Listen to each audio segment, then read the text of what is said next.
दोस्तों स्वागत है आपका एक नई वीडियो में। और ये जो वीडियो आपके होने जा रहा है दोस्तों, ये एलटी टैट का प्रश्न पत्र है दोस्तों। 27 नवंबर 2023 को ये आयोजित हुआ था दोस्तों, ठीक है, हिमाचल प्रदेश द्वारा। ठीक है, तो इसके आप आंसर की समझ सकते हैं इसको, ठीक है, और व्याख्यात्मक हल भी हम साथ साथ करते हैं दोस्तों। ठीक है, तो चलिए शुरुआत करते हैं और जल्दी जल्दी हम इसको खत्म करते हैं। ठीक है, और खुद का मूल्यांकन कीजिए और अपना स्कोर चेक कीजिए दोस्तों आप। ठीक है, तो पहला प्रश्न है हमारा, व्यावहारिक खड़ी बोली गद्य की प्रथम पुस्तक का नाम है। ठीक है, व्यावहारिक खड़ी बोली। आपकी विकल्प थी योग वशिष्ठ, अघन महात्म्य, बैसाख महात्म्य या प्रेम सागर। तो दोस्तों आपका विकल्प यहाँ पे डी सही हो जाएगा। प्रेम सागर ये लल्लू लाल की रचना थी दोस्तों। ठीक है, और आचार्य रामचंद्र शुक्ल ने जो व्यावहारिक तो नहीं कहेंगे हम, खड़ी बोली गद्य की जो पहली पुस्तक मानी थी दोस्तों, वो छंद वर्णन की महिमा। ठीक है, छंद वर्णन की महिमा, ठीक है, गंग कवि की रचना थी। और परिनिष्ठित गद्य की जो पहली पुस्तक मानी थी आचार्य रामचंद्र शुक्ल ने दोस्तों, वो थी आपकी राम प्रसाद निरंजनी की भाषा आयोग वशिष्ठ। अगला देखते हैं, भाषा विज्ञान के अध्ययन की कितनी पद्धतियाँ हैं दोस्तों। तो आपसे ये पूछा गया प्रश्न, अध्ययन की कितनी पद्धतियाँ थी भाषा विज्ञान के। आपके विकल्प थे 2, 3, 5 या 6 दोस्तों। तो यहाँ पे आपका ए विकल्प बिल्कुल सही हो जाता। 2 पद्धतियाँ, और 2 पद्धतियाँ कौन कौन सी दोस्तों, ऐतिहासिक और तुलनात्मक पद्धति दोस्तों। अगला देखते हैं, भाषा संरचना का मूल आधार है। ठीक है, भाषा संरचना का मूल आधार है, यानी कि जिससे भाषा बनती है दोस्तों। तो आपका विकल्प थी ध्वनि, स्वर, व्यंजन या ध्वनि प्रतीक। तो आपका यहाँ पे विकल्प दोस्तों ए सही हो जाता। ध्वनि यानी कि मूल है, ध्वनि से ही शब्द बनेगा और शब्द से फिर ही क्या बनेगा, वाक्य बनेगा। ठीक है, तो अगला देखते हैं दोस्तों। अगला हमारा प्रश्न है, विकारी शब्द। ठीक है, विकारी अविकारी शब्दों के कितनी कितनी भेद हैं। इस तरह के प्रश्न बनते हैं दोस्तों एलटी टैट में। ठीक है, चैनल पे नहीं हो तो सब्सक्राइब कर लीजिए, आपको इस तरह की और भी वीडियो मिलते रहेंगी। 4 4 2 2 या 6 6 या 8 8 दोस्तों। तो आपके यहाँ पे ए विकल्प बिल्कुल सही हो जाएगा। 4 4 भेद माने जाते हैं विकारी और अविकारी शब्दों के दोस्तों। ठीक है, विकारी यानी कि जो विकार ग्रस्त हो, जो बदल जाती हैं। ठीक है, अविकारी यानी कि जो ऐसे शब्द जो विकारग्रस्त नहीं हैं, जैसे हैं वो वैसे ही रहेंगे। संज्ञा, सर्वनाम, क्रिया और विशेषण ये विकारी शब्द हैं दोस्तों। क्रिया, विशेषण, संबंध बोधक, समुच्चय बोधक और विस्मयादि बोधक दोस्तों, ये अविकारी शब्द होते हैं। ठीक है, अगला देखते हैं दोस्तों। अगला हमारा विकल्प है, उर्दू भाषा से हिंदी भाषा का विकास हुआ है, ये कथन किस आलोचक है दोस्तों। तो यहाँ पे आपका विकल्प ए बिल्कुल सही हो जाना चाहिए, गारसादा तासी दोस्तों। देखिए दोस्तों, गारसादा तासी ने उर्दू को ज़्यादा तरजीह दी है। यहाँ पे जॉर्ज गिरसन बिल्कुल भी सही नहीं हो सकते हैं, भोलानाथ तिवारी और श्याम सुंदर दास तो हो ही नहीं सकते हैं। ठीक है, तो आपका ए विकल्प बिल्कुल सही हो जाना चाहिए दोस्तों। ये जो आपको यहाँ पे कुछ एक टिक जैसे निशान आपको दिख रहे हैं, ये सही नहीं है, क्योंकि जिनसे मैंने ये प्रश्न पत्र लिया है उन्होंने लगाए हुए हैं। ठीक है, तो आप इन पे ध्यान ना दीजिएगा। ठीक है, अगला देखते हैं दोस्तों हम। अगला हमारा प्रश्न है दोस्तों, विश्व की ऐसी कौन सी भाषा है जो अपना रूप परिवर्तित नहीं करती है। ठीक है, अपना रूप परिवर्तित नहीं करती। आपके विकल्प थे रोमन, संस्कृत, लिथुआनिया या फारसी। तो दोस्तों आपका विकल्प सी बिल्कुल सही हो जाएगा, लिथुआनिया दोस्तों। ठीक है, और ये लिथुआनिया जो भाषा है ये परिवर्तित नहीं होती है। वैसे तो संस्कृत भी नहीं होती, परंतु लिथुआनिया के मुकाबले वो थोड़ी कम है। ठीक है, अगला देखते हैं। अगला हमारा प्रश्न है, हिंदी वर्णमाला में वर्ग की प्रथम, तृतीय और पंचम ध्वनि को प्राण तत्व के आधार पर क्या कहते हैं। ठीक है, अल्प प्राण, महाप्राण, घोष, अघोष। तो आपका दोस्तों ए विकल्प बिल्कुल सही हो जाएगा, अल्प प्राण। दोस्तों देखिए, अभी 1-2 दिन का हमने गैप लिया है। ठीक है, 27 नवंबर को आपका पेपर हो गया और 29 को हम वीडियो बना रहे हैं। ठीक है, या 29 को आपके पास वीडियो पहुंच रहा है दोस्तों। तो इसका सबसे बड़ा कारण यही था कि हमने रिसर्च करके आपको कुछ एक्स्ट्रा देने की कोशिश की है, और यहाँ पे जीके की जो सेक्शन है दोस्तों उसको भी हल करवाने की कोशिश की गई है। ठीक है, तो आपको सब कुछ देखने को मिलेगा, बस वीडियो के अंत तक बने रहिएगा।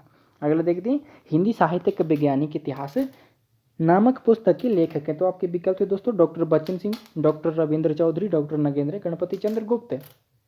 तो दोस्तों आपका डी विकल्प बिल्कुल सही हो जाएगा, डॉक्टर गणपति चंद्र गुप्त। 1965 इस पुस्तक का प्रकाशन था। ठीक है, अगला देखते हैं, किसी मूल रचना को पढ़कर, ठीक है, किसी मूल रचना को पढ़कर उसका जो प्रभाव अनुवादक के मनोमस्तिष्क पर पड़ता है और उसी आधार पर वो अनुवाद करता है, तो उस अनुवाद को क्या कहते हैं। आपकी विकल्प थी आंसू अनुवाद, भावानुवाद, छाया अनुवाद या व्याख्या अनुवाद। दोस्तों आपका सी विकल्प बिल्कुल सही हो जाएगा, छाया अनुवाद कहते हैं दोस्तों। उसको भावानुवाद भी कई विद्यार्थी यहाँ पे लगा सकते थे, परंतु भावानुवाद नहीं होगा। भावानुवाद में जो अनुवादक होता है उसके सामने जो ग्रंथ है वो भी उसके सामने होता है और भाव की रक्षा वो करता है। ठीक है, अगला देखते हैं दोस्तों। अगला हमारा प्रश्न है दोस्तों, हवा में गांठ लगाना।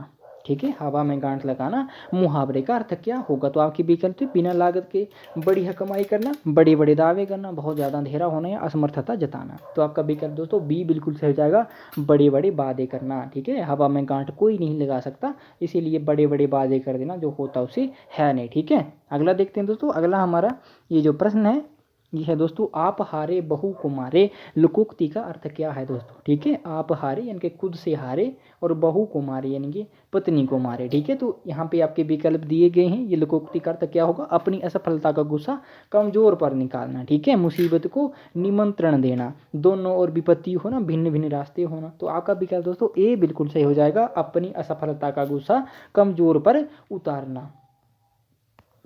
अगला दोस्तों हमारा प्रश्न है, अतिथि का पर्यायवाची शब्द है। आपके विकल्प थे अभ्यागत, सहकार, पिकबंधु या यातुधान। तो आपका विकल्प दोस्तों ए बिल्कुल सही हो जाएगा, अभ्यागत। अगला देखते हैं दोस्तों। अगला हमारा प्रश्न है, रुगण का विपरीतार्थक शब्द है दोस्तों।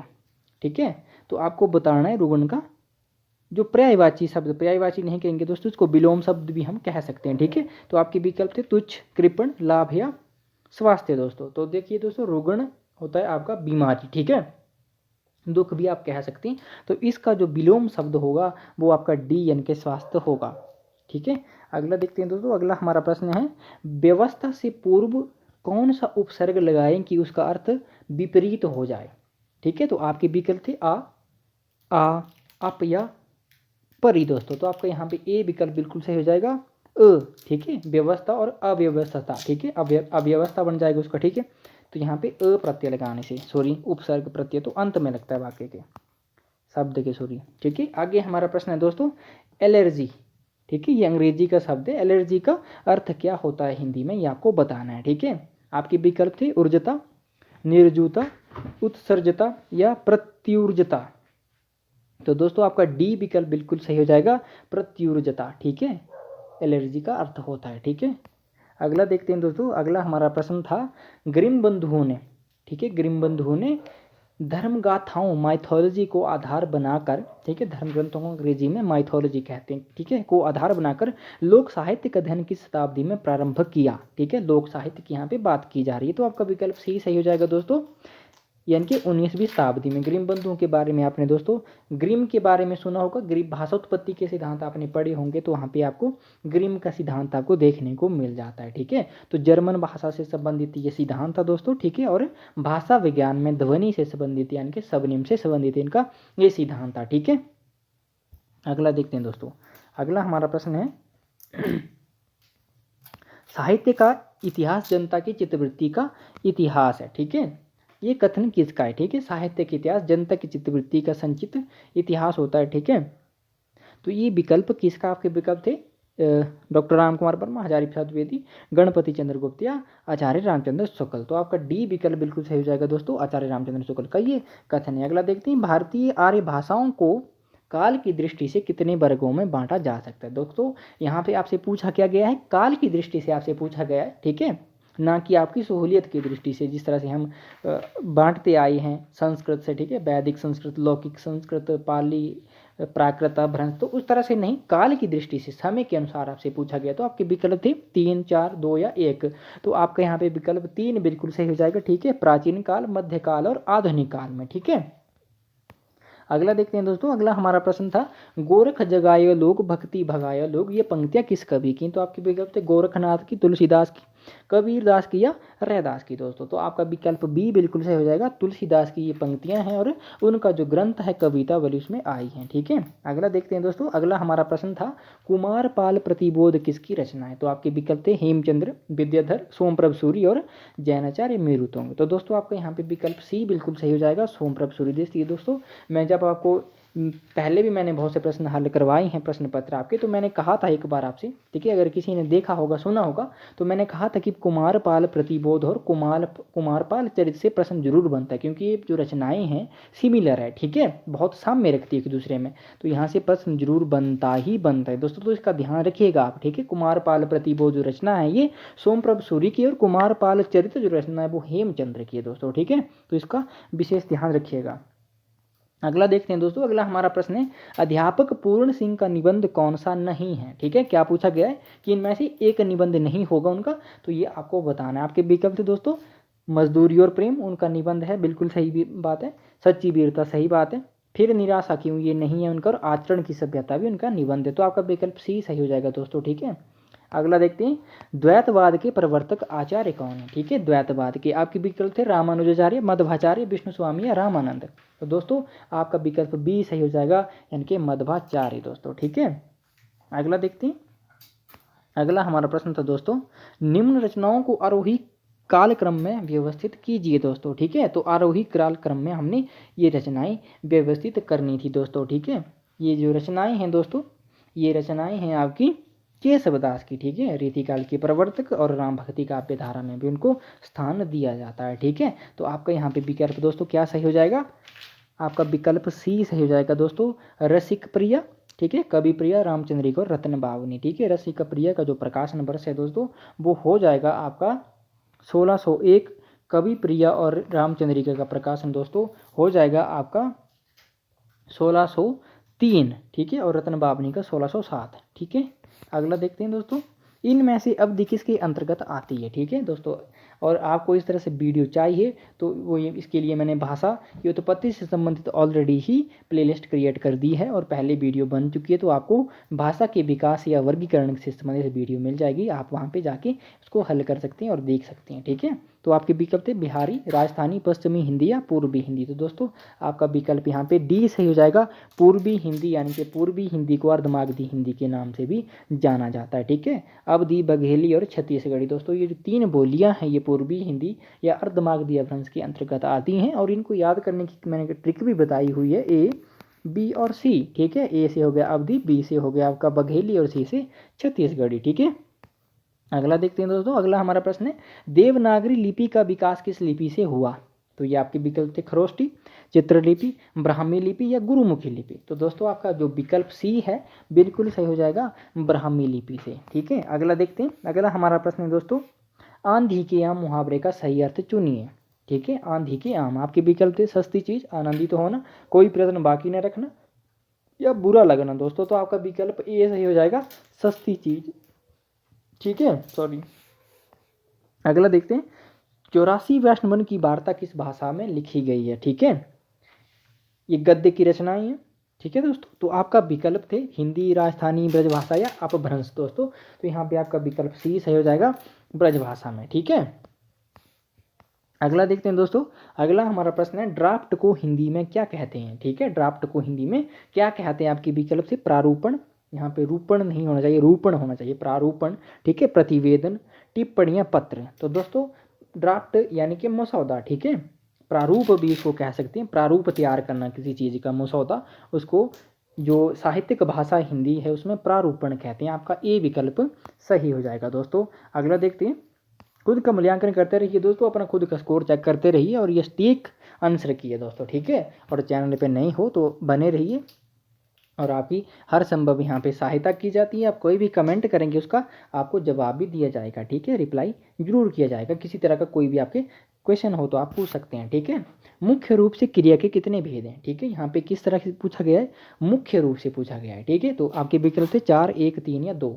तो आपके यहाँ पे विकल्प डी सही हो जाएगा दोस्तों, 2, यानी कि सकर्मक क्रिया और अकर्मक क्रिया। ठीक है, अगला हमारा प्रश्न है दोस्तों ज किस वर्ग का व्यंजन है। ठीक है, जो की बात की गई है, आपकी विकल्प से ओष्ठ, तालव्य, दंत या ऊष्म। तो आपका बी विकल्प से हो जाएगा दोस्तों, तालव्य। ठीक है, अगला हमारा प्रश्न है दोस्तों शुद्ध रूप लिखिए या पहचानिए। तो आपके विकल्प थे स्वास्थ्य, ठीक है, स्वास्थ्य, ठीक है, स्वास्थ्य ऐसे करके हैं ये, फिर उसके बाद स्वास्थ्य। ठीक है, आपका यहाँ पे विकल्प डी सही हो जाएगा दोस्तों, स्वास्थ्य। ठीक है, आगे देखते हैं दोस्तों, अगला हमारा प्रश्न है बिसल देवरासो की श्रेणी का काव्य है। ठीक है, बिसल देवरासो। तो बिसल देवरासो की बात की जाए दोस्तों तो ये क्वेश्चन ही थोड़ा सा अटपटा है। ठीक है, आपके विकल्प थे मुक्त काव्य, भक्ति काव्य, गय काव्य, प्रबंध काव्य। ठीक है दोस्तों, तो मुक्त काव्य तो ये है नहीं। ठीक है, प्रबंध काव्य की श्रेणी में भी हम बिसल देवरासों को नहीं रख सकते हैं दोस्तों। ठीक है, क्योंकि 128 छंद ही हमें वर्तमान में प्राप्त होते हैं। माता प्रसाद गुप्त द्वारा 128 छंद ही बिसल देवरासों के प्रामाणिक माने गए हैं। ठीक है, उन्होंने माने हैं और वर्तमान में वो प्रमाणिक माने जाते हैं 316 छंदों में से। ठीक है, तो प्रबंध भी नहीं माना जा सकता, भक्ति भी नहीं माना जा सकता, तो गय काव्य इसको कह सकते हैं। ठीक है, यहाँ पे। ठीक है, और ये सही है आपका। अगला देखते हैं। अगला हमारा प्रश्न है दोस्तों, आला खंड के रचयिता कौन है। ठीक है, आपके विकल्प है जगनिक, महोबा, नरेश या पृथ्वीराय। तो आपका विकल्प ए सही हो जाएगा दोस्तों, जगनिक। ठीक है, अगला देखते हैं। कविवर बिहारी किस राजा के दरबारी कवि थे। आपके विकल्प है जयचंद, गणेश्वर, जयसिंह या विक्रमादित्य। तो आपका विकल्प यहाँ पे दोस्तों सही हो जाएगा, जय सिंह। ठीक है दोस्तों, जब बिहारी जयपुर जाते हैं जय सिंह तो अपनी नवोढ़ पत्नी के प्रेम में डूबे थे, तो उन्होंने कौन सा दुआ कहा था, बहुत बार पूछा जाता है, उसमें कौन सा अलंकार है ये भी पूछा जाता है। ठीक है, नहीं पराग नहीं मधुर मधु नहीं विकास यही काल, अली कली ही सो बंधियो आगे कौन बाल। ठीक है, इसमें अन्योक्ति अलंकार था। ठीक है, तो ये प्रश्न भी पूछा जाता है दोस्तों। ठीक है, तो विशेष ध्यान रखिएगा। अगला हमारा प्रश्न है दोस्तों, खुसरो किस प्रसिद्ध सूफी संत के कवि थे, शिष्य थे। ठीक है, अमीर खुसरो की यहाँ पे बात की गई है। ठीक है, तो आपके विकल्प थे अली निज़ामुद्दीन, फ़कीर निज़ामुद्दीन, निज़ामुद्दीन औलिया या निज़ामुद्दीन। तो दोस्तों आपका विकल्प सही हो जाएगा, निज़ामुद्दीन औलिया। ठीक है, तो जब निज़ामुद्दीन औलिया की मृत्यु होती है, ठीक है, तो उनकी मृत्यु की विरह में खुसरो की मृत्यु भी इसी तरह से होती है। ठीक है, और जब उनकी मृत्यु हुई थी तो कब्र पर उन्होंने एक दुआ कहा था उनकी। ठीक है, गोरी शोभे सेज पर मुख पर डारे केस, चल खुसरो घर आपने रहन भई चहुँ देश। ठीक है, इस तरह का उनका वो दुआ था, और इसी विरह में वो मर जाते हैं, यानी कि खुसरो की मृत्यु भी ऐसे ही होती है। ठीक है, अगला देखते हैं दोस्तों। अगला हमारा प्रश्न है, इनमें से दामोदर शर्मा की कृति कौन सी है। ठीक है, दामोदर शर्मा की बात की गई है, आदिकालीन रचना है ये। ठीक है, वर्ण रत्नाकर, ठीक है, संदेश राशक, उक्ति व्यक्ति प्रकरण या शब्दानुशासन। तो दोस्तों उक्ति व्यक्ति प्रकरण बिल्कुल सही हो जाएगा, और ये व्याकरण ग्रंथ था। ठीक है, और वर्ण रत्नाकर जो रचना है दोस्तों ये ज्योतिषवर ठाकुर की थी, और ये कोश ग्रंथ था। ठीक है, संदेश राशक आपको पता है ये अब्दुल रहमान की, शब्दानुशासन दोस्तों हेमचंद्र की रचना थी। ठीक है, अगला देखते हैं दोस्तों। अगला हमारा प्रश्न है, कवि वचन सुधा पत्रिका किस युग में प्रकाशित होती थी। ठीक है, कौन से युग में प्रकाशित होती थी कवि वचन सुधा। आपके विकल्प थे भारतेंदु युग, द्विवेदी युग, छायावादी युग या छायावादोत्तर युग। ठीक है, तो आपका विकल्प ए सही हो जाएगा, भारतेंदु युग दोस्तों। ठीक है, और भारतेंदु ही इसका संपादन करते थे। अगला देखते हैं दोस्तों। अगला हमारा प्रश्न है, सुगल जी ने आदिकाल का नामकरण किया है। ठीक है, तो आपके विकल्प थे आरंभिक काल, चारण काल, वीरगाथा काल या प्रारंभिक काल। तो दोस्तों आपका सी विकल्प बिल्कुल सही हो जाएगा, वीरगाथा काल उन्होंने नामकरण किया था। उन्होंने अपने इतिहास ग्रंथ में दोहरे नामकरण का प्रयोग किया, उन्होंने वीरगाथा काल यानी कि आदिकाल भी कहा है आदिकाल को। ठीक है, तो प्रश्न इस तरह से भी बनता कि आदिकाल को आदिकाल नाम सर्वप्रथम किसने दिया था, तो आचार्य रामचंद्र शुक्ल ने दिया था। ठीक है, अगला देखते हैं दोस्तों। अगला हमारा प्रश्न था, पर्दा कहानी का नायक कौन है। ठीक है, पर्दा कहानी का नायक कौन है। आपके विकल्प थे चौधरी पीर बख्श, इलाही बख्श, बब्बर अली या मनोरी। तो दोस्तों आपका ए विकल्प बिल्कुल सही हो जाएगा, चौधरी पीर बख्श। ठीक है, ये असपाल की कहानी है। ठीक है, अगला देखते हैं दोस्तों, हिंदी साहित्य का दूसरा इतिहास किसकी रचना। आपके विकल्प थे डॉक्टर बच्चन सिंह, आचार्य रामचंद्र शुक्ल, डॉक्टर नगेंद्र, डॉक्टर हरदयाल। दोस्तों आपका यहाँ पे विकल्प ए सही हो जाएगा, डॉक्टर बच्चन सिंह। 1996 इसका प्रकाशन वर्ष है दोस्तों। हिंदी साहित्य का दूसरा इतिहास है और इसको पढ़ना चाहिए। आचार्य रामचंद्र शुक्ल के इतिहास का आपको पता है, हिंदी साहित्य के इतिहास। डॉक्टर नगेंद्र के इतिहास का आपको पता है, हिंदी साहित्य के इतिहास, परंतु ये इतिहास उनका नहीं है, वो संपादक थे इसके। ठीक है, और उप संपादक या सह संपादक डॉक्टर हरदयाल थे। ठीक है, अगला देखते हैं, लंबोदर किस समास का उदाहरण है दोस्तों। ठीक है, लंबोदर। ठीक है, लंबोदर किस समास का उदाहरण है। तो आपके विकल्प थे बहुब्री, तत्पुरुष, द्विगु या कर्मधारय। तो दोस्तों ए विकल्प आपका सही हो जाता, बहुब्री समास। ठीक है, अगला देखते हैं, रस खान के काव्य का आलंबन है। ठीक है, यहाँ पे आलंबन की बात की गई है। तो आपके विकल्प थे दोस्तों ब्रह्मा, विष्णु, ठीक है, कृष्ण या राम। तो आपका विकल्प दोस्तों सी सही हो जाता, यानी कि कृष्ण। ठीक है, अगला देखते हैं दोस्तों। अगला हमारा प्रश्न है, कबीर शब्द का अर्थ है। आपके विकल्प थे कर्मवीर, छोटा बड़ा या महान। तो दोस्तों डी विकल्प बिल्कुल सही हो जाता है आपका, महान। और कबीर जो शब्द है ये अरबी भाषा का शब्द है। ठीक है, अगला देखते हैं दोस्तों। अगला हमारा प्रश्न है, रामचरितमानस में कितने कांड है दोस्तों। ठीक है, तो रामचरितमानस में 7 कांड है दोस्तों। आपका 7 कांड यहाँ पे हैं, और ए विकल्प आपका सही हो जाएगा। 7 कांडों में अगर बात करें तो बाल कांड है दोस्तों, आपका अयोध्या कांड है दोस्तों, अरण्य कांड है दोस्तों, किष्किंधा कांड है दोस्तों। ठीक है, किष्किंधा कांड है, ठीक है। उसके बाद आपको लंका कांड देखने को मिलेगा, उत्तरकांड देखने को मिलेगा, सुंदरकांड देखने को मिलेगी, ठीक है। और अंत में आपको उत्तरकांड भी देखने को मिलता है रामचरितमानस में, ठीक है। अगला देखते हैं दोस्तों, अगला हमारा प्रश्न है त्यागपत्र उपन्यास को किस कोटि में रखेंगे, ठीक है। ये त्यागपत्र जो उपन्यास है दोस्तों, ये ज्ञानेंद्र कुमार का है और 1937 का प्रकाशन वर्ष है, ठीक है। ऐतिहासिक, मनोवैज्ञानिकात्मक, कथात्मक, सामाजिक या राजनीतिक। तो दोस्तों इसको हम रखेंगे मनोवैज्ञानिक, आत्मकथात्मक। मनोवैज्ञानिक तो ये है ही, और आत्मकथात्मक इस दृष्टि से रखेंगे क्योंकि जो प्रमोद, ठीक है, जो वकील होते हैं प्रमोद, वो अपनी आत्मकथा ही एक तरह से कह रहे हैं, ठीक है। तो इसको मनोवैज्ञानिक आत्मकथात्मक उपन्यास कहेंगे हम, ठीक है। आपका विकल्प बी सही हो जाता, ठीक है। अगला देखते हैं दोस्तों, प्रगतिशील लेखक संघ की अध्यक्षता प्रेमचंद ने कब की थी। तो आपका विकल्प दोस्तों यहाँ पे 1936, 38, 40 या 1942। तो दोस्तों आपका यहाँ पे विकल्प ए सही हो जाता।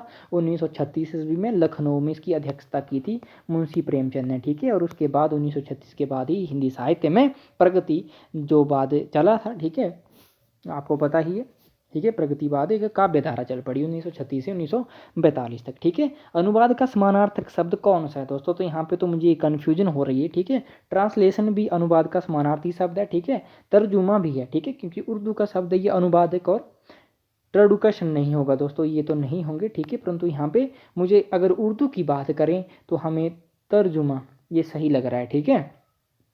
परंतु यहाँ पे कन्फ्यूजन ये है कि ट्रांसलेशन भी ऊपर दिया हुआ है, ठीक है। चलिए देखते हैं जो भी होता है, आगे देखते हैं लिप्यांतरण से क्या अभिप्राय है, ठीक है। लिप्यांतरण से क्या अभिप्राय है दोस्तों, ठीक है। तो यहाँ पे आपके विकल्प में अर्थ परिवर्तन, शब्द परिवर्तन, या लिपि परिवर्तन, या शब्दानुवाद है। तो दोस्तों यहाँ पे आपका सी विकल्प बिल्कुल सही हो जाएगा, लिपि परिवर्तन, ठीक है दोस्तों। लिपि परिवर्तन से आप इसे यहाँ समझ सकते हैं, जैसे एक शब्द ले लेते हैं हम इंग्लिश का गुड, ठीक है। गुड शब्द हमने ले लिया, इंग्लिश का शब्द है, उसको हम हिंदी में लिखेंगे ऐसे गुड, ठीक है। उसको हम उसका हिंदी अनुवाद नहीं करेंगे अच्छा, ठीक है, अच्छा नहीं करेंगे, ठीक है। हमने गुड को गुड ही लिखा, सिर्फ लिपि का हमने परिवर्तन कर दिया, रोमन लिपि से हमने देवनागरी लिपि में लिख दिया, ठीक है। उसको लिप्यांतरण कहते हैं, ठीक है। चलिए आगे देखते हैं दोस्तों, अगला हमारा प्रश्न है आधुनिक हिंदी साहित्य का प्रारंभ किस कवि के साहित्य से हुआ, ठीक है। कौन से साहित्य की बात की जा रही है, आधुनिक साहित्य की बात की जा रही है। तो मैथिली शरण गुप्त आपके पहला विकल्प है। उसके बाद हरिऔध है दोस्तों, बालकृष्ण शर्मा नवीन है, भारतेंदु हरिश्चंद्र है। तो आपका विकल्प यहाँ पे दोस्तों डी सही हो जाएगा, भारतेंदु हरिश्चंद्र, और आधुनिक हिंदी का जनक भी इन्हें कहा जाता है, ठीक है। अगला देखते हैं दोस्तों, अगला हमारा प्रश्न है जिस भाषा से अनुवाद किया जाता है उसे क्या कहते हैं, ठीक है। जिस भाषा से अनुवाद किया जाता है उसे क्या कहते हैं। आपकी विकल्प थी अनुदित भाषा, स्रोत भाषा, लक्ष्य भाषा या अनुवाद, ठीक है। तो आपका यहाँ पे विकल्प बी सही हो जाएगा दोस्तों, स्रोत भाषा। इसको स्रोत नहीं कहते हैं, इसको स्रोत कहते हैं, ठीक है। ध्यान दीजिए कि इसको देखिए यहाँ पे ऐसे है, ये जो स है दोस्तों, ठीक है, ये आधा हो जाता है, ठीक है, हलंत युक्त। और र जो है दोस्तों, देखिए मैं यहाँ से समझाता हूँ, सर ओ तो ऐसे पड़ता है, ठीक है। परंतु यहाँ पे आधा स होने के कारण ये जो र है दोस्तों आपका यहाँ आ जाएगा और ऐसे बन जाता है, ठीक है। इसको स्रोत कहते हैं, ना कि स्रोत, ठीक है। विशेष ध्यान दीजिएगा, बर्तनी से संबंधित पूछा जा सकता है आपसे कहीं भी। अगला हमारा प्रश्न है दोस्तों, हिंदी साहित्य की किस रचनाकार को अंतर्राष्ट्रीय बुकर पुरस्कार 2022 मिला। तो आपके विकल्प थे दोस्तों गीतांजलि श्री, ममता कालिया, मृदुला गर्ग या अनामिका। तो दोस्तों आपका यहाँ पे विकल्प ए सही हो जाएगा, गीतांजलि श्री। उनका उपन्यास है रेत समाधि के लिए, ठीक है। अगला देखते हैं, अगला हमारा प्रश्न था संचारी भावों की संख्या कितनी है। 23 है, 33 है, 43 है या 53 है दोस्तों। तो आपका यहाँ पे विकल्प बी सही हो जाता, 33 है। अगला देखते हैं, अगला हमारा प्रश्न था ब्रह्म समाज के संस्थापक कौन है, ठीक है। आपके विकल्प थे राजा राम मोहन राय, केशव चंद्र सेन, विवेकानंद या स्वामी दयानंद। तो आपके विकल्प है दोस्तों ये जो बिल्कुल सही हो जाएगा, राजा राम मोहन राय ने ब्रह्म समाज की स्थापना की थी 1829 ईस्वी में, ठीक है। केशव चंद्र सेन, इन्होंने ये ब्रह्म समाज के ही, आप कह सकते हैं कि ब्रह्म समाज के ही कोई कार्यकर्ता थे, ठीक है। विवेकानंद ने किस संस्था की स्थापना की थी ये आपको पता होना चाहिए। स्वामी दयानंद ने किस संस्था की स्थापना की थी ये भी आपको पता होना चाहिए। तो विवेकानंद जी ने रामकृष्ण परमहंस की स्थापना की थी, ठीक है, ठीक है। और स्वामी दयानंद ने आर्य समाज की, ठीक है। रामकृष्ण परमहंस उनके गुरु थे विवेकानंद जी के, ठीक है। इन्होंने किसकी स्थापना की थी ये आपको बताना है मुझे, ठीक है। अगला देखते हैं दोस्तों, अगला हमारा प्रश्न है मुक्तिबोध का प्रश्न प्रकाशित काव्य संग्रह कौन सा है। तो आपके विकल्प थे चांद का मुंह टेढ़ा है, अंधेरे में, भूरी भूरी खाक दूर या इनमें से कोई नहीं। तो आपका विकल्प ए सही हो जाएगा दोस्तों, चांद का मुंह टेढ़ा है, ठीक है, 1964, ठीक है। और भूरी भूरी खाकिन का दूसरा और अंतिम काव्य संग्रह है जो उनकी मृत्यु के उपरांत प्रकाशित होता है, ठीक है। अगला देखते हैं, उपकार को भूलने वाला, उसके लिए एक शब्द क्या होगा, ठीक है। कृतघ्न, कृपण, कृतज्ञ, उपकारी, तो आपका विकल्प ए सही हो जाता है, कृतघ्न उसको कहते हैं, ठीक है। अगला देखते हैं, अंगद का पाम निबंध के रचयिता हैं, ठीक है, अंगद का पाम श्रीलाल शुक्ल, जनेन्द्र शरद जोशी या दिनकर। तो दोस्तों आपका यहाँ पे विकल्प क्या सही हो जाता, ए यानी कि श्रीलाल शुक्ल, ये व्यंग्य निबंध है, ठीक है, व्यंग्यात्मक निबंध इसको कहेंगे हम, ठीक है। अगला देखते हैं, फीचर किस प्रकार की विधा मानी जाती है, समस्या प्रधान, विषय प्रधान, व्यक्ति प्रधान या पात्र प्रधान। तो दोस्तों आपका विकल्प बी सही हो जाएगा, विषय प्रधान मानी जाती है, ठीक है। यशपाल का पहला कहानी संग्रह पिंजरे की उड़ान कब प्रकाशित हुआ, 1931, 1933, 1936 या 1939। तो दोस्तों आपका विकल्प डी सही हो जाता 1939 में, ठीक है। अगला देखते हैं दोस्तों, अगला हमारा प्रश्न है, प्रभा खेतान ने किस विषय में स्नातकोत्तर उपाधि प्राप्त की, अंग्रेजी विषय में, हिंदी, दर्शन शास्त्र या राजनीति शास्त्र। तो दोस्तों आपका सी विकल्प सही हो जाता है यहाँ पे, दर्शन शास्त्र में, ठीक है। दोस्तों अगर चैनल पे नहीं हो तो सब्सक्राइब कर लीजिए, इस तरह की आपको और भी वीडियो मिलती रहेंगी, और मजा लीजिए और स्कोर चेक कीजिए अपना, ठीक है। घासीराम कोतवाल नाटक मूलतः किस भाषा में लिखा गया है, आपकी विकल्प थे गुजराती, बंगला, मराठी या हिंदी। तो सी विकल्प आपका सही हो जाता, मराठी में लिखा गया था मूलतः, ठीक है। उसके बाद दोस्तों आचार्य शुक्ल के यानी कि आचार्य रामचंद्र शुक्ल के निबंध संग्रह का नाम है। तो दोस्तों आपके विकल्प थे निबंध नवनीत, अशोक के फूल, चिंतामणि या निबंध महारा। तो आपका सी विकल्प बिल्कुल सही हो जाता दोस्तों, चिंतामणि। और वर्तमान में चिंतामणि के कितने भाग प्रकाशित हैं या प्राप्त होते हैं, 4 भाग, ठीक है, ये भी ध्यान रखिएगा। अगला देखते हैं, किस भारतीय विद्वान ने अनुवाद और भाषांतरण को पर्याय शब्द माना है। तो आपके विकल्प थे पंडित राम प्रसाद निरंजनी, भारतेंदु हरिश्चंद्र, डॉक्टर भोलानाथ तिवारी या पंडित दौलत राम जैन। तो आपका विकल्प सी सही जाएगा दोस्तों, डॉक्टर भोलानाथ तिवारी। अगला देखते हैं, संस्कार उपन्यास के रचयिता कौन है, ठीक है, संस्कार उपन्यास के रचयिता कौन है, ये समकालीन उपन्यास है। आपके विकल्प थे यू आर अनंतमूर्ति, ठीक है, विजय तेंदुलकर, गिरीश कर्नाड या भूपेन। तो दोस्तों आपका ए विकल्प सही हो जाएगा, यू आर अनंत मूर्ति, ठीक है। अगला देखते हैं, अगला हमारा प्रश्न है दोस्तों, महादेवी वर्मा को 1956 ईस्वी में कौन सी राष्ट्रीय उपाधि मिली थी, ठीक है, पद्म विभूषण, पद्म भूषण, पद्मश्री या इनमें से कोई नहीं। तो आपका विकल्प यहाँ पे क्या सही हो जाएगा दोस्तों, बी सही हो जाएगा दोस्तों, पद्म भूषण, ठीक है, पद्म भूषण की इनको उपाधि मिली थी। और 1982 में इनको भारतीय ज्ञानपीठ पुरस्कार मिला था यामा के लिए, ठीक है। अगला देखते हैं, हजारी प्रसाद द्विवेदी का देहांत कब हुआ, इस तरह के प्रश्न भी बनने की संभावना रहती है दोस्तों, तो ध्यान दीजिए, ठीक है, 1979, 1980, 1982 या 1984। तो दोस्तों ए विकल्प आपका सही हो जाएगा, 1979। अगला देखते हैं, काल के आरोही क्रम में व्यवस्थित कीजिए, ठीक है, काल के आरोही क्रम में व्यवस्थित कीजिए। आपके विकल्प थे भारतेंदु युग, प्रयोगवाद, रीतिकाल या छायावाद। छायावाद, प्रयोगवाद, रीतिकाल, भारतेंदु युग, प्रयोगवाद, रीतिकाल, भारतेंदु युग, छायावाद। तो दोस्तों यहाँ पे आपका विकल्प ही जो सही हो जाएगा वो हो जाएगा रीतिकाल। रीतिकाल के बाद आपको पता आधुनिक काल की शुरुआत होती है, तो उसके बाद क्या लगता है, भारतेंदु युग, ठीक है, भारतेंदु 1850 से 1900 तक, ठीक है। उसका छायावाद लगता है, ठीक है, द्विवेदी युग यहाँ पे मिस कर दिया इन्होंने, ठीक है। उसके बाद उन्होंने छायावाद दे दिया, और छायावाद आपको पता है 1918 से 1936 तक, और प्रयोगवाद आपको यहाँ पे देखने को मिल जाएगा उसके बाद, ठीक है, 1943 से 1951 तक, ठीक है। तो आपका विकल्प कालक्रमानुसार डी सही हो जाना चाहिए यहाँ पे, ठीक है। अगला देखते हैं दोस्तों, अगला हमारा प्रश्न है, निम्नलिखित रचनाओं को रचना काल के आरोही क्रम में व्यवस्थित कीजिए, ठीक है, रचना काल के आरोही क्रम में व्यवस्थित करना। आपके विकल्प थे मृगावती, चंदायन, पद्मावत, अनुराग, बांसुरी, ठीक है। तो ये 4 विकल्प देख लीजिए, और इसका जो सही विकल्प है दोस्तों वो सी हो जाएगा, चंदायन 1379 में, ठीक है। फिर उसके बाद मृगावती 1501 में दोस्तों, ठीक है। उसके बाद पद्मावत 1540 में दोस्तों, ठीक है, और अनुराग बांसुरी 1764 ईस्वी में दोस्तों, ठीक है।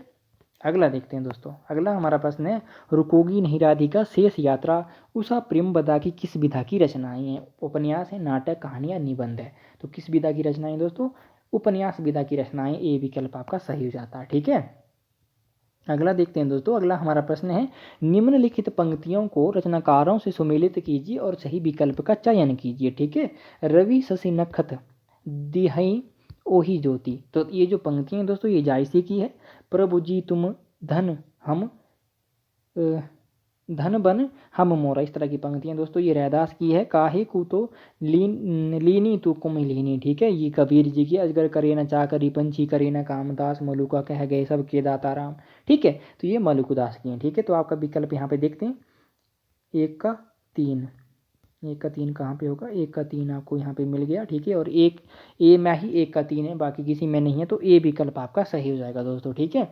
अगला देखते हैं, रास पंचाध्यायी के रचयिता कौन कवि माने जाते हैं, कौन है, ठीक है। रास पंचाध्यायी आपके विकल्प थे नंददास, परमानंदास, हरिराम व्यास या ध्रुवदास। तो आपके यहाँ पे विकल्प क्या सही हो जाता दोस्तों, ए विकल्प सही हो जाता, नंददास की रचना है। और योगी हरि नैरास पंचाध्यायी जो ये रचना है नंददास जी की, हिंदी का गीत गोविंद कहा है इसे, ठीक है। गीत गोविंद किसकी रचना है, संस्कृत में रचित है और जयदेव की वो रचना है, ठीक है।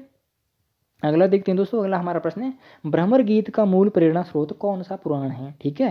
पुराण की बात की गई है तो कौन सा पुराण है, आपके विकल्प थे नारद पुराण, हरिवंश पुराण, श्रीमद् भागवत पुराण या शिव पुराण। तो आपका सी विकल्प बिल्कुल सही हो जाता है दोस्तों, श्रीमद् भागवत पुराण का 10वां स्कंद, ठीक है, तो सी विकल्प से हो जाता है। उसके बाद देखिए दोस्तों, पुष्टि मार्ग का संबंध किस संप्रदाय से है, ठीक है। आपकी विकल्प है हरिदासी संप्रदाय, बल्लभ संप्रदाय, चैतन्य संप्रदाय, राधा बल्लभ संप्रदाय। तो यहाँ पे दोस्तों बी विकल्प आपका सही हो जाएगा, बल्लभ संप्रदाय। अगला देखते हैं दोस्तों, अगला हमारा प्रश्न है, निम्नलिखित सूचियों को सुमेलित कीजिए, ठीक है। तो आपका यहाँ पे विकल्प है, सूरदास का जन्म दोस्तों 1478 ईस्वी में होता है, ठीक है। 1 का 4, ठीक है, 1 का 4 कहाँ पे, तो दोस्तों 1 का 4 सिर्फ ए में ही दिख रहा है हमें, ठीक है। और उसके बाद नंददास का जन्म 1533 में होता है दोस्तों, ठीक है, 2 का 3, ठीक है। और उसके बाद मीराबाई, ठीक है, मीराबाई का 1504 में होता है 2, और आपका ए यहाँ पे विकल्प दोस्तों सही हो जाएगा, ठीक है। अगला देखते हैं, और अगला हमारा प्रश्न है दोस्तों, तानसेन के गुरु कौन से आचार्य माने जाते हैं, ठीक है। तो आपके विकल्प थे स्वामी हरिदास, निम्बारक, वल्लभाचार्य, हित हरिवंश।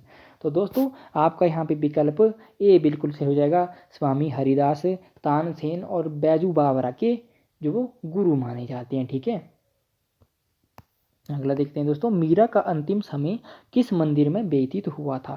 तो कौन से मंदिर में व्यतीत हुआ था ये आपको बताना है, द्वारकाधीश मंदिर, श्रीनाथ जी का मंदिर, ठीक है, या बिहारी जी के मंदिर, या रणछोड़ दास का मंदिर, ठीक है। तो आपका डी विकल्प सही हो जाएगा, रणछोड़ मंदिर, ठीक है। अगला देखते हैं, अगला हमारा प्रश्न है दोस्तों, दुल्हा राम सिए दुल्हरी री, ठीक है, दुल्हिरी, ये पंक्तियां तुलसी की किस काव्य ग्रंथ की हैं। तो आपके विकल्प थे कवितावली, गीतावली, बरबे रामायण या रामचरितमानस। तो दोस्तों आपका यहाँ पे विकल्प बी सही हो जाएगा, गीतावली, ठीक है, ठीक है। वैसे तो ये पंक्तियां जो हैं दोस्तों ये दोहाबली रामायण में आती हैं, ठीक है।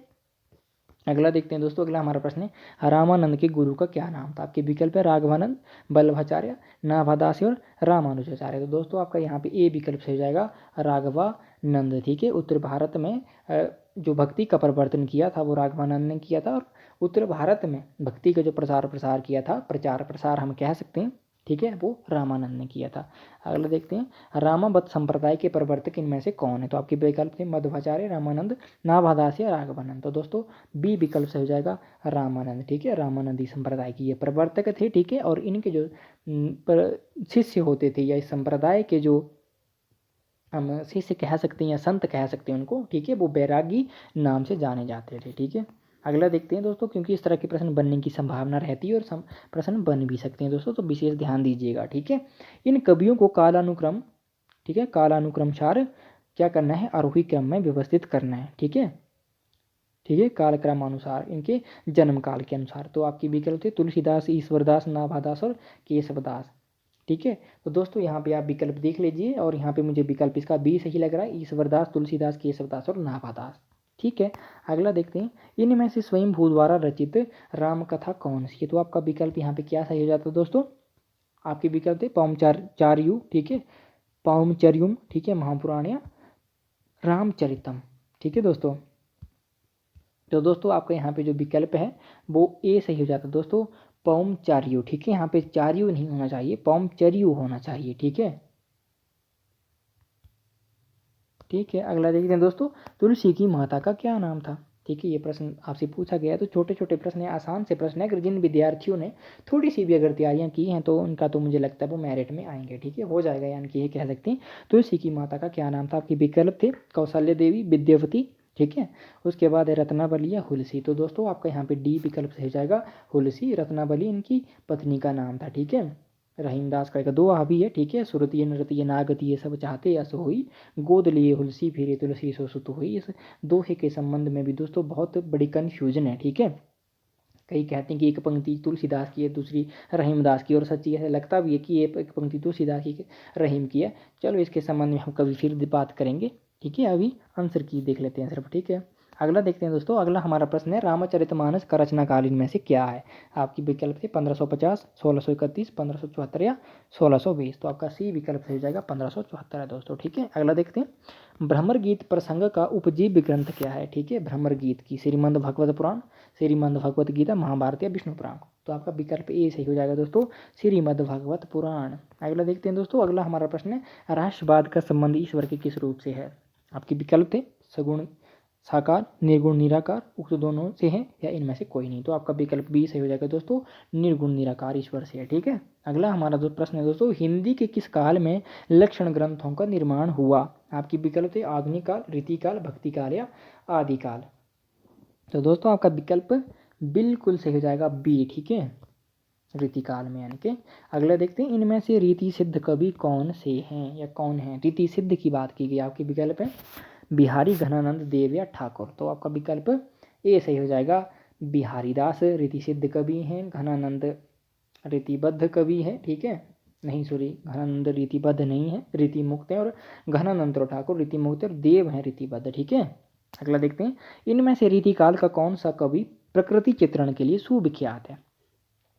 आपकी विकल्प है भूषण, पद्माकर, धनानंद नहीं होना चाहिए, घनानंद होगा, ठीक है, सेनापति। तो आपका डी विकल्प सही हो जाएगा दोस्तों, सेनापति, ठीक है। अगला देखते हैं अति सुधो स्नेह को मार्ग है जहाँ नेकू श्यानव बांक नहीं, ठीक है। या कौन सी पार्टी पड़े हो लल्ला, ठीक है। इस तरह की पंक्तियां हैं ये, ठीक है।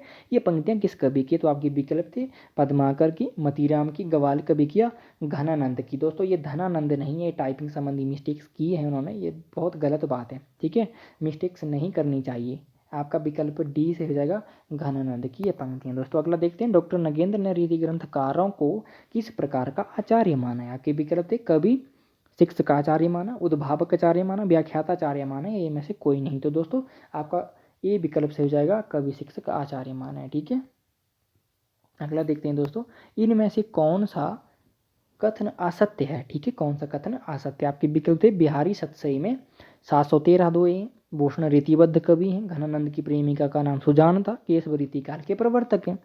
तो दोस्तों आपको यहाँ पे जो असत्य कथन है वो बी हो जाएगा, भूषण रीतिबद्ध कवि नहीं है ये, सॉरी, भूषण रीतिबद्ध कवि हैं, ठीक है। तो दोस्तों यहाँ पे जो ये बी विकल्प मुझे लग रहा है, ठीक है, भूषण, ठीक है। वैसे तो ये रीतिबद्ध कवि हैं, ठीक है, परंतु इन्होंने रीति की पूरी तरह परंपरा में बद्ध कर कविता नहीं की है, ठीक है। तो भूषण को हम नहीं कह सकते कि ये रीतिबद्ध कवि थे, ठीक है। बिहारी सतसई में, ठीक है, 713 दोहे स्वीकार किए जाते हैं, ठीक है। जगन्नाथ दास रत्नाकर ने बिहारी सतसई का संपादन किया था, ठीक है। तो 713 दोहे उन्होंने माने थे, ठीक है। और बाकी के जो कई विद्वान 719 मानते हैं, तो जो बाकी के जो छंद 6 बचे थे वो सवैया छंद थे, ठीक है। तो ये तो सही बात है, ठीक है। घनानंद की प्रेमिका का नाम सुजान था, ये भी सही बात है। और केशवदास को रीतिकाल के प्रवर्तक माने जाते हैं, सही बात है, केशवदास को रीतिकाल का प्रवर्तक माना जाता है, ठीक है। डॉक्टर नगेंद्र ने माना है, ठीक है। तो और विद्वानों ने भी इसका समर्थन किया है। आचार्य रामचंद्र शुक्ल ने हालांकि चिंतामणि त्रिपाठी को माना है, वो दूसरी बात है, परंतु वर्तमान में केशवदास को ही रीतिकाल का आचार्य माना जाता है। तो आपका विकल्प बी सही हो जाना चाहिए दोस्तों, ठीक है। अगला देखते हैं भाषा भूषण के रचयिता का नाम क्या है, ठीक है दोस्तों। आपके विकल्प थे भूषण, जसवंत सिंह, देव या कुलपति मिश्र। तो दोस्तों आपका विकल्प बी सही हो जाएगा, जसवंत सिंह, और ये अलंकार ग्रंथ है। अगला देखते हैं शिवराज भूषण में अलंकारों की संख्या कितनी है। भूषण का ग्रंथ है, आपके विकल्प थे 105, 100, 210 या 200। तो आपका विकल्प ए सही हो जाता 105। अगला देखते हैं, इनमें से कौन सा कवि रीतिमुक्त कवि नहीं है। ठीक है, रीतिमुक्त कवि नहीं है। आपके विकल्प है ठाकुर, आलम, भूषण या घनानंद। तो दोस्तों सी विकल्प बिल्कुल सही हो जाएगा आपका, भूषण नहीं है, बाकी सभी रीतिमुक्त कवि हैं। अगला देखते हैं, रीति काल को अलंकृत काल नाम किसने दिया। तो आपके विकल्प थे मिश्र बंधु, आचार्य शुक्ल, शिव सिंह सेंगर या बच्चन सिंह। तो आपका ए विकल्प सही हो जाएगा दोस्तों, मिश्र बंधु ने दिया था। ठीक है, अगला देखते हैं, अरस्तु के ग्रंथ का नाम क्या है। आपके विकल्प थे द रिपब्लिक, पोएटिक्स, द सबलाइन या इनमें से कोई नहीं। तो आपका विकल्प बी सही हो जाएगा, पोएटिक्स। ठीक है, द रिपब्लिक प्लेटो की रचना है। ठीक है, द सब लाइन जो ये लॉन्जाइन्स की रचना है। ठीक है, अगला देखते हैं, अगला हमारा प्रश्न है दोस्तों, ध्वनि को काव्य की आत्मा किस आचार्य ने माना है। आनंदवर्धन ने, मम्मट ने, अभिनवगुप्त ने, भरतमुनि ने। तो दोस्तों ए विकल्प आपका सही हो जाएगा, आनंदवर्धन ने दोस्तों। ठीक है, आपको पता है काव्य शास्त्र, हिंदी काव्य शास्त्र में या संस्कृत काव्य शास्त्र में 6 संप्रदाय प्रसिद्ध थे। ठीक है, करेंगे उन पे बात हम जब काव्य शास्त्र को पढ़ेंगे। बस आप चैनल के साथ जुड़िए, धीरे धीरे सब कुछ होगा। ठीक है, इनमें से किस आचार्य ने वाक्यम रसात्मक काव्यम कहा है। ठीक है, तो ये आपके विकल्प थे मम्मट ने, पंडित राय जगन्नाथ ने, अभिनव गुप्त ने, बेसवनाथ ने। तो आपका विकल्प डी सही हो जाएगा, पंडित बेसवनाथ ने। ठीक है, रमणीयार्थ प्रतिपादका काव्यम किसने कहा था दोस्तों, ये कहा था पंडित राय जगन्नाथ ने। ठीक है, ये भी प्रश्न पूछा जाता है। अगला हमारा प्रश्न है दोस्तों, इन सूचियों को सम्मिलित करते हुए सही विकल्प का चयन कीजिए दोस्तों। ठीक है, आपके विकल्प हैं ध्वनि संप्रदाय, ध्वनि संप्रदाय दोस्तों आपका आनंदवर्धन हो जाएगा। ठीक है, एक का दो जगह आ रहा है। ठीक है, रस संप्रदाय भरतमुनि 4, 2 जगह आ रहा है दोस्तों। औचित्य संप्रदाय आचार्य क्षेमेंद्र 1। तो आपका विकल्प दोस्तों डी सही हो जाएगा, और रीति संप्रदाय के आपको बामन। ठीक है दोस्तों, आपका यहाँ पे विकल्प क्या सही हो जाएगा, डी विकल्प सही हो जाएगा। अगला देखते हैं, अगला हमारा प्रश्न है दोस्तों, इनमें से कौन सी कहानी हिंदी की पहली कहानी मानी जाती है दोस्तों। तो आपका विकल्प क्या सही हो जाएगा, क सही हो जाएगा दोस्तों, यानी कि ए सही हो जाएगा, इंदुमती को आचार्य रामचंद्र शुक्ल ने। ठीक है, किशोरीलाल गोस्वामी की ये कहानी। अगला देखते हैं, अंधयुग की सभ्यता की रचना है। आपकी विकल्प है नाटक, गीति नाट्य, कविता या उपन्यास। तो आपका विकल्प क्या सही जाएगा दोस्तों, बी यानी कि गीति नाट्य इसको माना जाता है। 1954 भी मानते हैं दोस्तों कई विद्वान, 1955 भी मानते हैं। इसका प्रकाशन वर्ष धर्मवीर भारती का ये गीति नाट्य है। ठीक है, अगला देखते हैं, महाभारत की कथा इसमें वर्णन की गई है। ठीक है, 18वें दिन की कथा है। कुटज निबंध किस वर्ग में आएगा दोस्तों, विचारात्मक, वर्णनात्मक। ठीक है, ये 4 विकल्प हैं, विचारात्मक, वर्णनात्मक, उसके बाद ललित निबंध और समीक्षात्मक निबंध। तो दोस्तों हजारी प्रसाद द्विवेदी को ललित निबंधकार माना जाता है। तो सी विकल्प आपका सही हो जाएगा, ललित निबंध। अगला देखते हैं दोस्तों, जल्दी जल्दी मैं पढ़ा रहा हूँ क्योंकि समय बहुत ज़्यादा हो रहा है, नहीं तो श्रृंखला की कड़ियाँ किसकी कृति है। आपकी विकल्प है रघुवीर सहाय, महादेवी वर्मा, कुबेरनाथ राय आगे। तो दोस्तों श्रृंखला की कड़ियाँ ये जो कृति है ये आपका बी विकल्प हो जाएगा, महादेवी वर्मा की। अगला देखते हैं, संसद से सड़क तक के रचयिता कौन है। आपके विकल्प है धूमिल, श्रीकांत वर्मा, ठीक है, मुक्तिबोध या प्रसाद। तो दोस्तों आपका ए विकल्प सही हो जाएगा, सुदामा पांडे, धूमिल की ये रचना है संसद से सड़क तक दोस्तों। ठीक है, अगला देखते हैं, उपमेय में उपमान की संभावना होने पर कौन सा अलंकार होता है। ठीक है, उपमेय में उपमान की संभावना होने पर उत्प्रेक्ष अलंकार होता है दोस्तों। आपका डी विकल्प सही हो जाएगा। अगला देखते हैं दोस्तों, अनलंकृति पुनः का वापी कथन किस आचार्य का है दोस्तों। तो आपके विकल्प थे आचार्य मम्मट, आचार्य रुद्रट, आचार्य जयदेव, आचार्य बेसवनाथ। तो आपका विकल्प ए बिल्कुल सही हो जाएगा, आचार्य मम्मट दोस्तों। अगला देखते हैं, प्रिय प्रवास किस युग की रचना। आपके विकल्प थे भारतेंदु युग, द्विवेद युग, छायावाद युग या प्रयोगवाद युग। तो दोस्तों आपका विकल्प बी सही हो जाएगा, द्विवेद युग की रचना है ये, हिंदी का पहला महाकाव्य इसको माना जाता है। 1914 इसका प्रकाशन वर्ष है। अयोध्या सिंह उपाध्याय हरिऔध का ये पहला महाकाव्य या सॉरी खड़ी बोली का हम महाकाव्य कहेंगे, और इसके जो रचयिता हैं वो अयोध्या सिंह उपाध्याय हरिऔध हैं। इसको जो पहली पंक्ति है इसकी, ठीक है, दिवसावसान का समय समीप था नेक में, ठीक है, इस तरह की पंक्तियां। दिवस का अवसान समीप था, गगन था कुछ लोहित हो चला, तरुशिका परतीय राजती कमलिनी कुल पल्लव की प्रभा। इस तरह के पहला छंद है दोस्तों। ठीक है, द्रुत विलंबित छंद का नाम है। ठीक है, तो इतनी चीज़ें अगर आपको पता है तो आप कर सकते हैं। ठीक है, मैं व्याख्यात्मक हाल भी आपको करवाता जा रहा हूँ, जहाँ मुझे लगता है कि एक्सप्लेन करने की जरूरत है मैं वहाँ पे एक्सप्लेन भी कर रहा हूँ। अगला देखिए दोस्तों, इनमें से मनोविश्लेषणवादी उपन्यासकार हैं, मनोविश्लेषणवादी उपन्यासकार हैं। ठीक है, तो ये आपके विकल्प से ज्ञानेंद्र कुमार, आगे ईराचंद्र जोशी है, उपरोक्त सभी। दोस्तों उपयुक्त नहीं होता है, उपयुक्त होता है। ठीक है, उपरोक्त शब्द गलत है। ठीक है, तो आपका यहाँ पे विकल्प डी हो जाएगा, उपयुक्त सभी हैं। ठीक है, अगला देखते हैं दोस्तों, अगला हमारा प्रश्न है वैद्यनाथ मिश्र इनमें से किसका नाम था। ठीक है, वैद्यनाथ मिश्र। आपके विकल्प थे नागार्जुन, आगे धूमिल या दिनकर। तो आपका ए विकल्प सही हो जाएगा दोस्तों, नागार्जुन। दोस्तों अगर चैनल पर नहीं हो तो सब्सक्राइब कर लीजिए। ठीक है, और इस तरह की और भी आपको वीडियो मिलती रहेंगी। और मैं कोई आधी अधूरी जानकारी लेके नहीं आता हूँ, संपूर्ण जानकारी लेके आता हूँ। ठीक है, तभी मैं वीडियो बनाता हूँ जब मेरे पास पूरी जानकारी होती है किसी भी विषय की। ठीक है, अगला हमारा प्रश्न है दोस्तों, आवारा मसीहा किसकी जीवनी है। आपके विकल्प थे, यहाँ पे जीवनी की बात की गई है, ना कि लेखक की बात। ठीक है, विष्णु प्रभाकर, शरत चंद्र, प्रेमचंद या रविंद्रनाथ टैगोर। यहाँ पे रविंद्र भी गलत है दोस्तों ये। ठीक है, क्या विकल्प आपका सही हो जाएगा, शरत चंद्र दोस्तों। ठीक है, शरत चंद्र की ये जीवनी है और लिखी किसने थी, विष्णु प्रभाकर ने लिखी थी। शरत चंद्र कौन थे दोस्तों, शरत चंद्र जो थे ये बंगला के बहुत प्रसिद्ध कथाकार थे, उपन्यास इनके बहुत प्रसिद्ध थे। ठीक है, इस जीवनी को पढ़िएगा एक बार, इसकी भाषा थोड़ी क्लिष्ट है, परंतु जब आप इसको पढ़ेंगे तो जो शरत चंद्र जो लेखक थे उनके संघर्ष को आप देखेंगे किस तरह के वो थे। ठीक है, भारतेंदु की तरह आप उनको शरत चंद्र को मान सकते हैं हिंदी में, और निराला की तरह उनको मान सकते हैं। ठीक है, बंगला की ये बहुत बड़े कथाकार हुए हैं। ठीक है,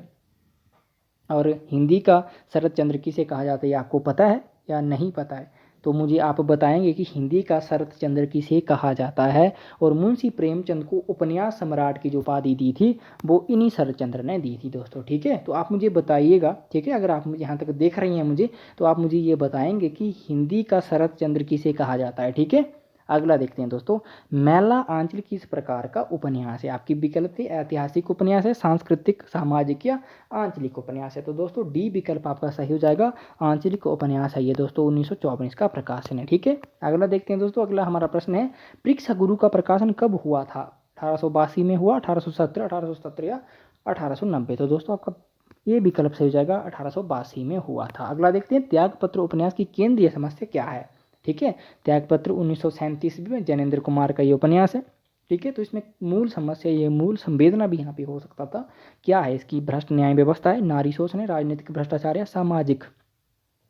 दोस्तों बी विकल्प आपका सही हो जाता, नारी शोषण। ठीक है, अगला देखते हैं दोस्तों, मृणाल के उत्पीड़न की गाथा इनमें से किस उपन्यास में वर्णित है। अभी हम पढ़ के आए ऊपर। ठीक है, आपके विकल्प है त्यागपत्र, कल्याणी, रंगभूमि या फर्क। तो आपका विकल्प ये सही हो जाएगा, त्यागपत्र।